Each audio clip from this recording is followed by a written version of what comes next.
যেমন চলছে একদিকে ভোটের পারদ, ঠিক একইভাবে বঙ্গরাজ্য রাজনীতি ইতিমধ্যে বিভিন্ন বিষয় নিয়ে উত্তাল। ইতিমধ্যে হাইকোর্ট রায় দিয়েছে 2016 সালের এসএলএসটি চাকরিপ্রার্থীদের সমস্ত প্যানেলটাই বাতিল হয়ে গেছে। এর ফলে যারা যোগ্য বা অযোগ্য তারা সকলেই চাকরিহারা। এই নিয়ে আমার সঙ্গে রয়েছে বিশিষ্ট আইনজীবী রঞ্জিত কুমার ঘোষ, তার সাথে কথা বলবো। আমরা দেখলাম হাইকোর্ট রায় দিয়েছে 2016 এসএলএসটি চাকরিপ্রার্থীদের সমস্ত প্যানেলটি বাতিল। কিভাবে দেখছেন দাদা এই বিষয়টি? দেখুন, আপনি যদি যোগ্য বলেন অযোগ্য বলেন তো আপনি সেগ্রিগেট করবেন কি করে? এরা তো ইচ্ছে করে যোগ্য প্রার্থীদের সঙ্গে অযোগ্য প্রার্থীদের জুড়ে দিয়েছে। সমস্ত ওএমআর সিট থেকে সব কিছু নষ্ট করে দেওয়া হয়েছে যাতে আপনি সেগ্রিগেট করতে না পারেন যে যোগ্য আর অযোগ্য কারা।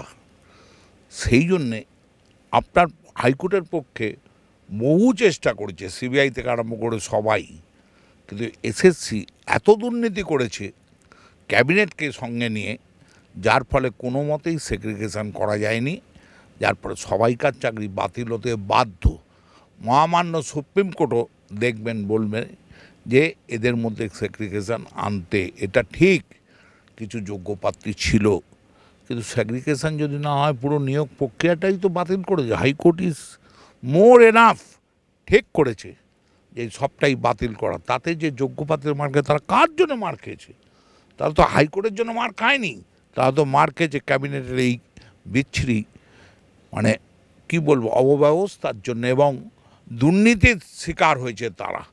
তারা তো দুর্নীতি করেনি, তারা তো মেধা তালিকায় এসছে, কিন্তু এমনভাবে ক্যাবিনেট দুর্নীতিটাকে করেছে যার ফলে যাক ওরাও যাবে এরাও যাবে, তখন আমরা ভোট চিল্লাবো এই ওই পার্টি এদের ক্যান্সেল করে দিচ্ছে, এই ও পার্টি, কিন্তু কখনো বলছে না যে এর জন্য আমরাই দায়ী। সব মানুষের বোঝা উচিত এর জন্যে দায়ী সরকার, এর জন্যে দায়ী ক্যাবিনেট, এর জন্যে দায়ী মমতা ব্যানার্জির সরকার নিজে। হাইকোর্টের কোনো দায় নেই, আদালতের সমস্ত আইনজীবীর কোনো দায় নেই। তারা তো একমাত্র লড়েছে অযোগ্যরা কী করে চাকরি পেল, যেখানে শত শত যোগ্য প্রার্থী রাস্তায় পড়ে আছে। আপনি পারেন যোগ্য প্রার্থীদের সঙ্গে টাকার বিনিময়ে কিছু প্রার্থীকে ঢুকিয়ে দিতে? এটা কি ছেলে খেলা হচ্ছে শিক্ষা ব্যবস্থা নিয়ে? এটা কি বলছেন? মানুষের বোঝা উচিত এটা কি ছেলে খেলা? এই রকম শিক্ষা ব্যবস্থার ওপরেতে এরকম আঘাত আজ পর্যন্ত কোনোদিন আসেনি, একমাত্র এই সরকারের সময় এসছে। মমতা ব্যানার্জি বলছে এই রায়কে তিনি মানেন না এবং এই রায়কে চ্যালেঞ্জ করে তিনি সুপ্রিম কোর্টে যাচ্ছেন। মমতা ব্যানার্জি কোনো রায়কেই মানেন না, তার কারণ উনি শুনুন, a little learning is a dangerous thing in this world. এই প্রবাদটা আপনারা জানেন, এটা তাই হয়েছে। যেখানেতে আপনি বলুন তো বিধান রায় থেকে আরম্ভ করে এই সমস্ত চিফ মিনিস্টাররা এসছে, সেখানে মমতা ব্যানার্জির মতন চিফ মিনিস্টার এর চেয়ে বেশি কী করতে পারে? ইভেন বুদ্ধদেব ভট্টাচার্য, জ্যোতি বোস, যার নাম বলবেন, সিদ্ধার্থ শঙ্কর রায়, তারা কখনোই এই ধরনের জিনিস করতে পারতো না। এবং উনি বলতেন যদি হাইকোর্টের রায়কে শিরোধার্য করে আমি সুপ্রিম কোর্টে যাচ্ছি, যদি কোনো যারা যোগ্য প্রার্থী তাদের যদি কোনো সুবিচার করা যায় সেটা ভালো হতো। এই রায় মানি না, এই রায় এই কারণে বললেই হবে? আপনি চিফ মিনিস্টার, আপনি প্রশাসনের অধীন সবচেয়ে বড়, আপনার উপরে সব কিছু নির্ভর করছে। আপনি প্রশাসনে, আপনি পুলিশ মন্ত্রী, আপনি আইন তো পুলিশের সঙ্গে জড়িত, প্রশাসনের একটা পার্ট আইন, আপনি সেটাকেই মানবেন না একথা বলে শুধুমাত্র মিথ্যে কথা বলে ভোট নেওয়ার জন্য এইসব করবেন?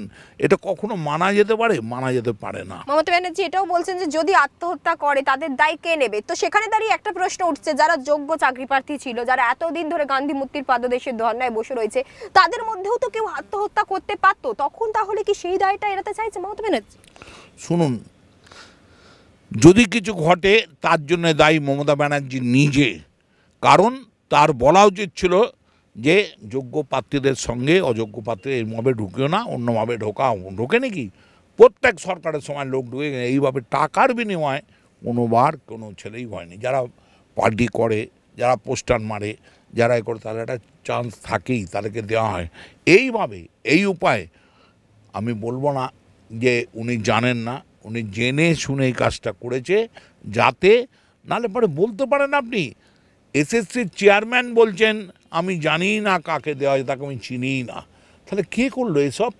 এসবের জন্য এসএসসি কে করলো? এসএসসির ওপরে ক্যাবিনেট বসে এই সমস্ত আজে বাজে সিদ্ধান্ত নিজে। আমার দুঃখ একটি ভদ্রলোকের ওপরতে, সে হলো মাননীয় শিক্ষামন্ত্রী ব্রাত্য বোস। উনি কী করে টিকে আছেন?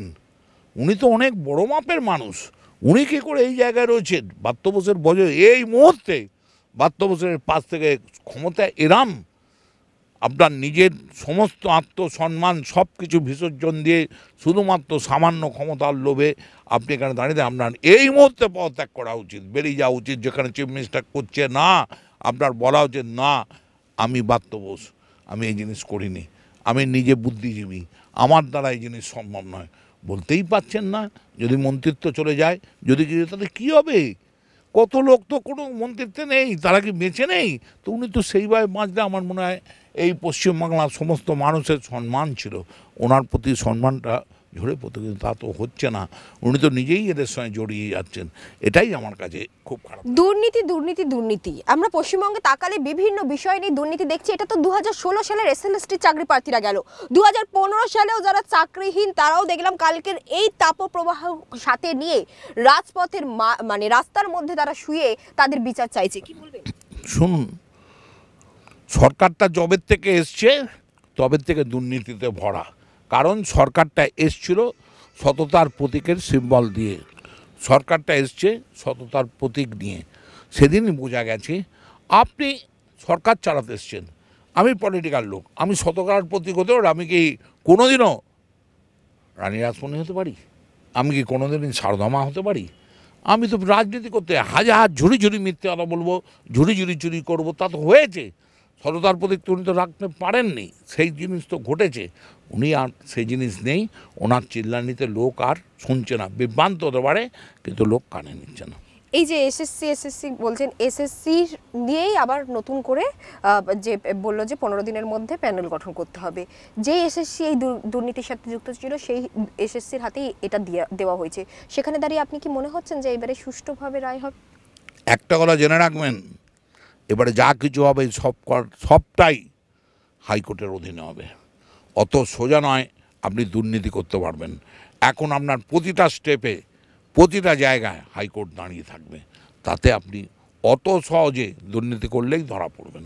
হাইকোর্টের অধীনেতেই আপনাকে করতে হবে। এবারে আরেকটি প্রশ্নের দিকে যাচ্ছি। কাকুর কণ্ঠস্বর মিলে গেছে ইডি বলছেন, সেখানে দাঁড়িয়ে শুভেন্দু অধিকারী বলছে এবারে অভিষেক বন্দ্যোপাধ্যায় প্রেশারও বেড়ে গেল, এখনই যদি মাপেন 180 ডিগ্রি পাবেন। কি বলবেন এই বিষয়ে? শুনুন, আপনি যাই বলুন তাই বলুন, সেটেল না করলে পরে আজ অভিষেক বাইরে থাকতো না। এটা শান্টিং গেম চলছেই। আপনি যা দেখছেন ওকে গালাগাল ওকে গাল, তা নয়। মেন কথা কি, কংগ্রেসকে হেনভাবে হোক হেনস্থা করো, তো কংগ্রেসকে ছোট করো, কারণ কংগ্রেস থাকলেই বিজেপির পক্ষে মুশকিল হবে। সেক্ষেত্রে এরা একটা সেটিং গেম খেলছে। নালে আমি এখন যেহেতু বিপদগ্রস্ত হয়ে গেছি, অমনি আমি বলছি যে আমার জেতা মানে ইন্ডিয়া জোটের জেতা, অথচ সেদিন বলে আমি করব, আমি জোটকে চালাবো, আমি ইন্ডিয়ার মেন। আজকে কেন বলছে? ভয় পেয়ে বলছে যে আমরা যা জিতবো তা ইন্ডিয়া জোটেরই সামিল হবে। সবাই বোঝে, কেউ বোকা নয়। আপনি একলা বিরাট শিক্ষিতা, আর কেউ বোকা নয়। চালাকিগিরি করে কিছুদিন পারা যায়, দীর্ঘদিন পারা যায় না। পতন অবশ্যম্ভাবী। কাকুর কণ্ঠস্বর মিলে গেছে, এবারে কি তার পরিপ্রেক্ষিতে এবারে মূল মাথা কি গ্রেফতার হতে পারে বা মূল মাথা আসতে পারে? হাইকোর্টে যিনি দেখছেন তিনি অত সহজে তার স্বামীকে ধরেছেন, তার ওকে ভয় দেখানো এইসব পুরো হবে না। আমি ম্যাড্রাস এ থেকে ধরে না, অভিষেকের বাড়ি নিশানা, শুধু দৃষ্টি ঘোরালে হবে না। হঠাৎ করে অভিষেকের নিশানা হয়ে গেল। আপনি একটা লোককে ধরে দেখুন না, এনআইএ নেবে, এনআইএ নিয়ে সব সত্যিটা বেরোবে, সব মিথ্যে কথা, সব মিথ্যে কথা। আপনি আমার কাছে শুনুন, আমি একটা আইনজীবী হয়ে বলছি, সব মিথ্যে কথা।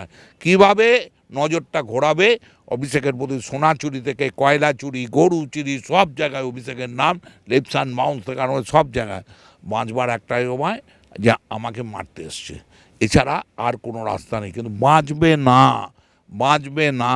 কোর্ট যখন নিয়েছে ধরা পড়তেই হবে, কেউ বাঁচতে পারবে না।